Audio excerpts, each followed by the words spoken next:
第45條佢就話咧個 mean、range 同埋 variance 咧原本係 m、r 同埋 v， 佢就話每個數咧都乘6，然之後再加5。咁啊，佢就問你咧嗰啲新嘅嘢會變咗啲咩？咁啊，典型最尾呢條都係問呢個㗎啦。你要記得3個 m， 即係 mean、median 同埋 mode， 佢哋都會加同埋乘影響，其實佢加減乘除都會受影響嘅。即係換句話嚟講，個分數乘咗6咧，其實個 mean 咧真係會乘咗6嘅。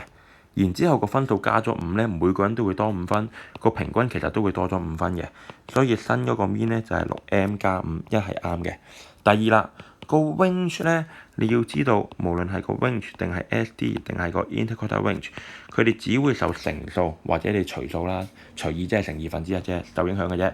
因為如果你每人加10分咧，個差距冇變嘅抵消咗㗎，最高同最差嗰個抵消咗㗎。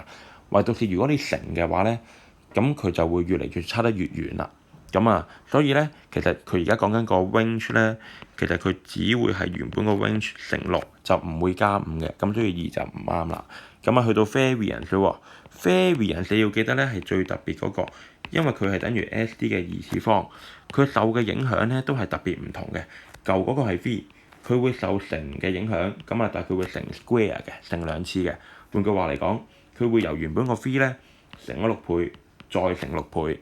咁但係佢唔會要加5嘅，因為都係個概念，個貧富懸殊係冇多到嘅，會抵消咗嘅。